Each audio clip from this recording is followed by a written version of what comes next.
ஹைஜீனியஸ் நேற்று the one only rule for fat loss or weight loss அப்படிங்கிற ஒரு concept பார்த்தோம்.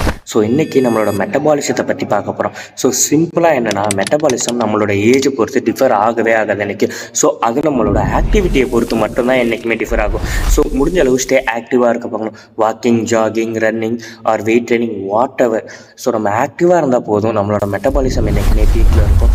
ஸோ அதனால் உங்கள் மெட்டபாலிசத்தை பற்றி நீங்கள் கவலைப்படாமல் முடிஞ்ச அளவு நீங்கள் ஆக்டிவாக இருக்க ட்ரை பண்ணுங்கள். ஸோ டயட் சப்ளிமெண்ட் இல்லாமல் 90 டேஸில் 10 kg ஃபேட்டை குறைக்கிறது எனக்கு டே 72.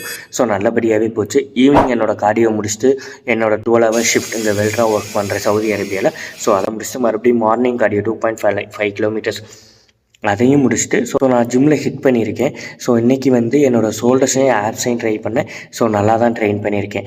ஸோ இன்றைக்கான அப்டேட்ஸ் அவ்வளோதான். ஸோ டே 90 ரிசல்ட் என்னென்னு பார்ப்போம். இந்த வீடியோ உங்களுக்கு யூஸ்ஃபுல்லாக இருக்கும்னு தோணுச்சுன்னா யூடியூப்பில் பார்த்தா சப்ஸ்கிரைப் பண்ணிக்கோங்க. இன்ஸ்டாவில் பார்த்துட்டு இருந்தீங்கன்னா ஃபாலோ பண்ணிக்கோங்க. உங்கள் ஃப்ரெண்டுக்கு யாருக்காச்சும் ட்ரான்ஸ்ஃபர்மேஷன் ஜேர்னியில் இன்ட்ரெஸ்ட் இருந்தால் so weight loss or fat லாஸை பற்றி சிம்பிளாக புரிஞ்சுக்கணும்.